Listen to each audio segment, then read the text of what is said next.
આ ગ્રંથમાં લખેલું આપણાને પ્રભુ વચ્ચેની વાત છે. આમાં ત્રીજું કોઈ ન આવે. અને ગ્રંથમાં લખેલું હોય આખી દુનિયાને ખબર હોય. જે નથી ખબર અને આપણા વચ્ચેનો વ્યવહાર છે, બે વચ્ચેનો એ ભાવ છે. થોડું કહીએ ત્યાં બધું સમજી જાય. હવે આ 2 પીસ ધરાવ્યા, બરાબર. હવે આટલા નાની એવી પેલી ડીશમાં, પછી એ બધું સરાવે એટલે અવેરવાનું મારે હોય, કારણ કે બિચાર મને મારી બા મોકલે છે એટલે ભાભી ટાઈમમાં જા, અને હું આટલું ધરાવતા હશે. પણ એનો ભાવ હવે સમજાણો. એ કે બેબી ચાખી લે ને સુગંધ આવી હોય. આ બધું ક્યાંય લખ્યું નથી. પછી જેને જે સમજ હોય તે સમજે. ઉનકે મન કી વે જાને, મેરે મન જગદીશ. ગોપીજનો કહે છે, આપ વનમાં પધારો છો ત્યારે એક પળ યુગ સમાન વીતે જ. વળી વનમાં ખુલ્લા ચરણારવિંદથી પધારો છો તે વખતે આપના ચરણારવિંદમાં કાંકરા કે ડાળખા લાગી જાય તેવી ભીતિ અમને રહે છે. આપના ચરણારવિંદ ફૂલ કરતાંય વધુ કોમળ છે, માખણ કરતાંય વધુ કોમળ છે. તો વનમાં આપણી સાથે અમે આવી શકતા નથી.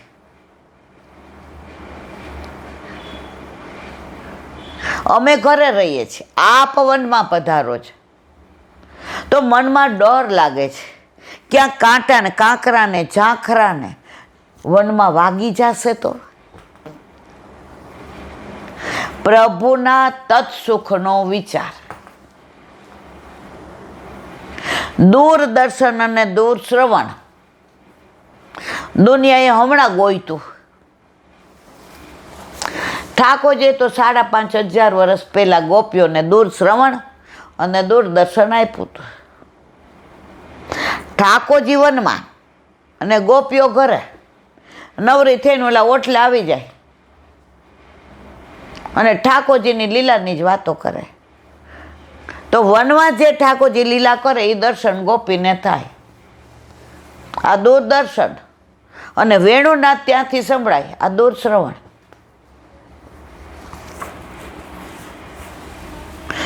ભક્તિભાવમાં આમ સામ સામે પ્રીત હોય છે.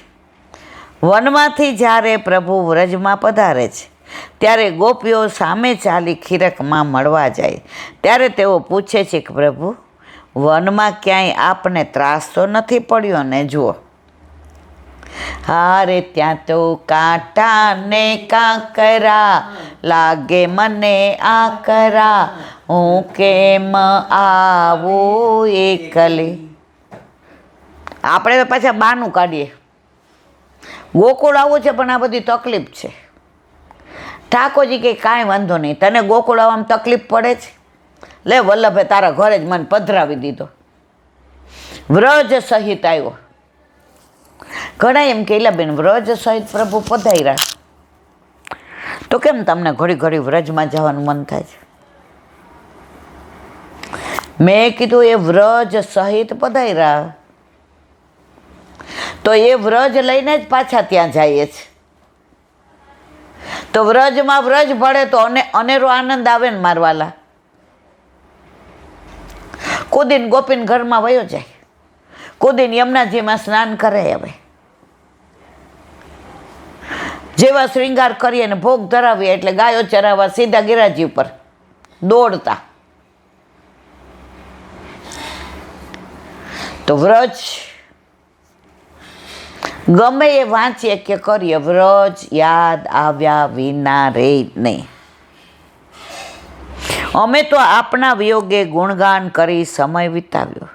ત્યારે પ્રભુ કહે છે, હું પણ વનમાં તમારી યાદ ભૂલ્યો નથી, મારું મન પણ તમારામાં જ હતું. જો આ એક જ ભગવાન એવો છે, આપણે એને યાદ કરીએ ને એનાથી અનેક ગણા એ આપણને યાદ કરે.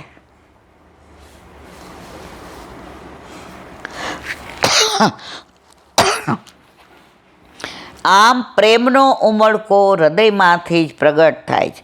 પ્રાણેશના દર્શન વિના જીવ અકળાય અને દર્શન કરતાં તૃપ્તિ ન થાય. ભૂખ લાગી હોય ને તો બરાબર જમી લઈએ ને, પછી કોઈ આગ્રહ કરે ના હો હવે મને ઉલટી થશે, પૈસા રહેવા દો. પાણી તરસ લાગી હોય ને 2 ગ્લાસ પીજું, ના ના ના ના ના.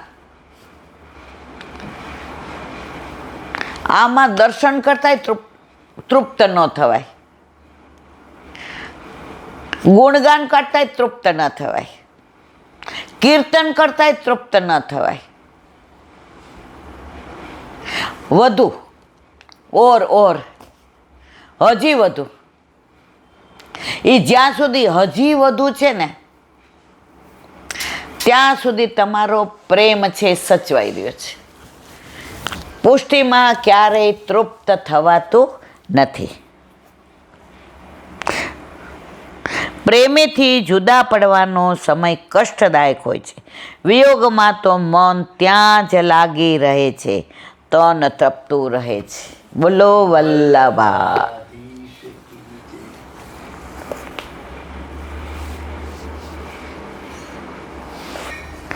વલ્લભાધીશ કી. સુબોધિનીજીનું પાન વલ્લભ કરાવે તો થાય, અને સ્પર્શ કરો આપણા બસની વાત નથી. અર્જુન આવે છે ને જે વ્યક્ત કરે છે કે પ્રભુના તમો ગુણ, રાજગુણ, તામસ ગુણ, એ 12 રીતે કેટલા બધા ઉપકાર પ્રભુના ઋણ આપણા ઉપર છે એનું વર્ણન કરે છે. 5 સુધી જોયું તો હવે 6. તમો ગુણ સાથે ભળેલા, તમો ગુણથી કરેલા ઉપકાર કહે છે.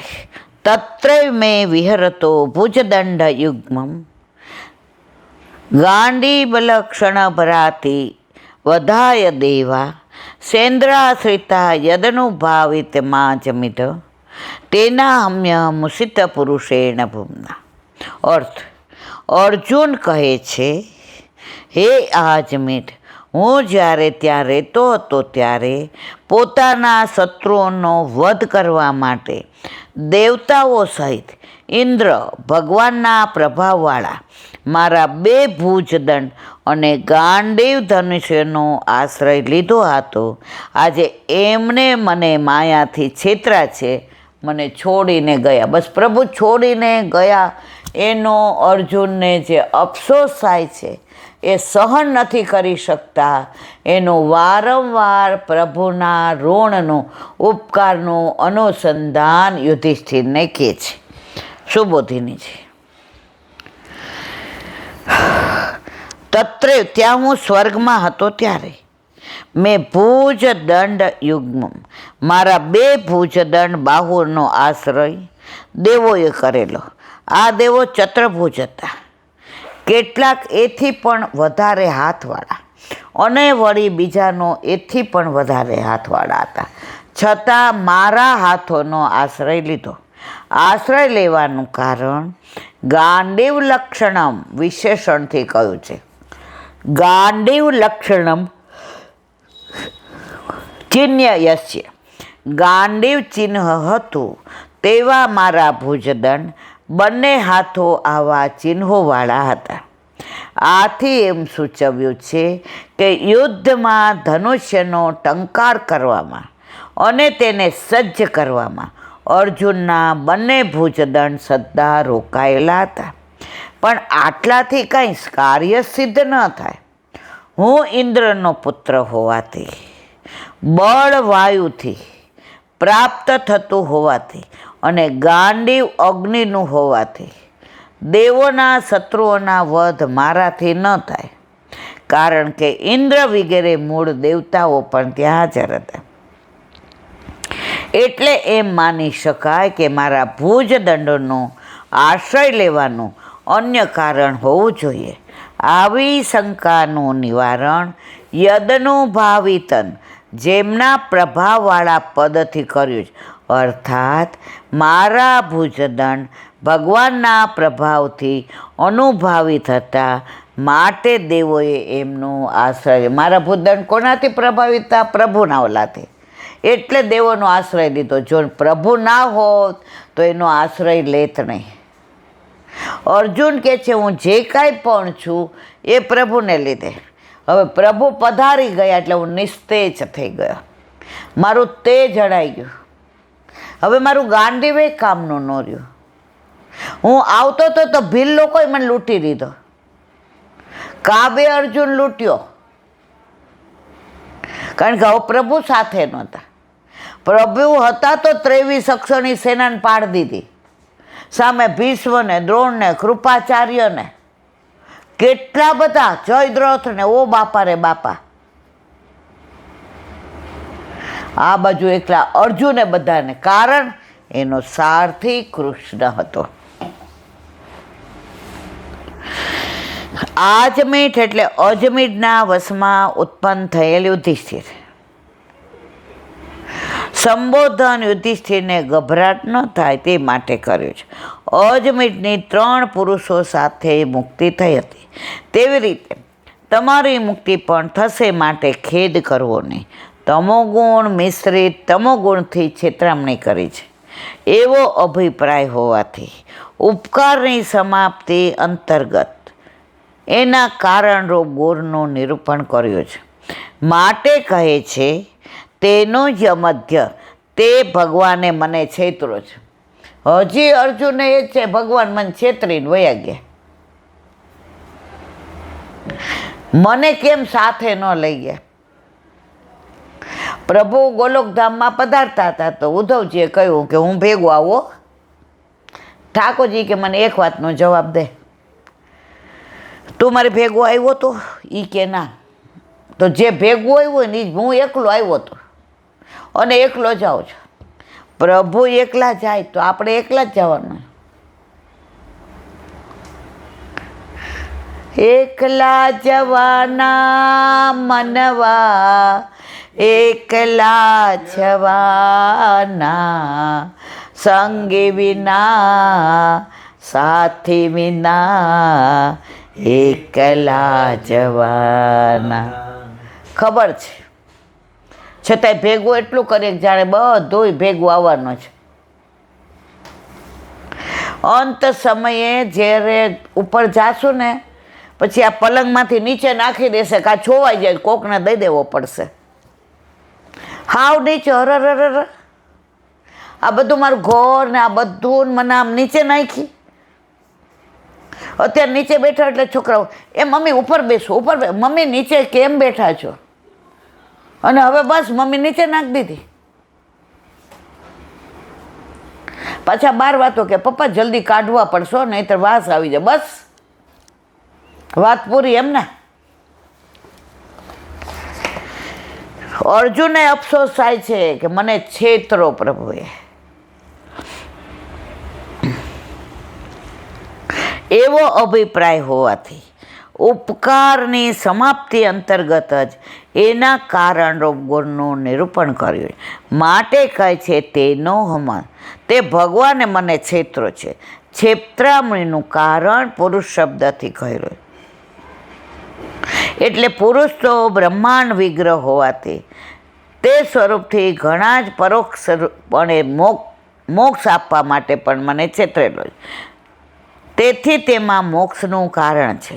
શરીરમાં રોગ હોય તો તેને દૂર કરવા દવા લેવાય, પણ રોગ મટી જતાં દવા છોડી દેવામાં આવે. દવા લેવા જાય એટલે ડૉક્ટર એમ કે આટલો કોર્સ કરવો પડશે. એ કોર્સ કરીએ ને આપણે મટી જાય, પછી બીજી વાર દવા લેવા જઈએ, એ કોર્સ કરીએ. તેમ પૃથ્વીના ભારરૂપ રાજાઓનો નાશ કરવા મારામાં તેજ રાખેલો હતો. તે રાજાઓનો નાશ થયા પછી મારું તેજ પ્રભુએ હરી લીધું. હવે રોગ મટી ગયો, દવા બંધ, આ તેજ પ્રભુ લઈ ગયા ભેગું. વળી ભગવાન વ્યાપક હોવાથી જ્ઞાન દ્વારા મોક્ષ આપશે. તે માટે દીનતા સિદ્ધ થવામાં સારું જ તેજ હરી લેવાયું. તેથી ભગવાનમાં અનાદિપણું નથી એમ બતાવવા માટે કહે છે પ્રભુ ભૂમાં હતા, એટલે કે દરેક સ્થળે પોતે વ્યાપક હતા. તેથી દરેક પદાર્થ પોતાના હોવાથી બીજાના પદાર્થ લેવાનો દોષ તે ભગવાનમાં છે નહીં. બોલો વલ્લભાધી શ્રી. અને મારા ગુરુદેવને દંડવત प्रणाम करूँ છું. चंद्र सरोवर पे सूरदास जी के द्वार पे मेरा दंडवत प्रणाम. सुरभि कुंड पे परमानंद दास जी के द्वार पे मेरा दंडवत प्रणाम.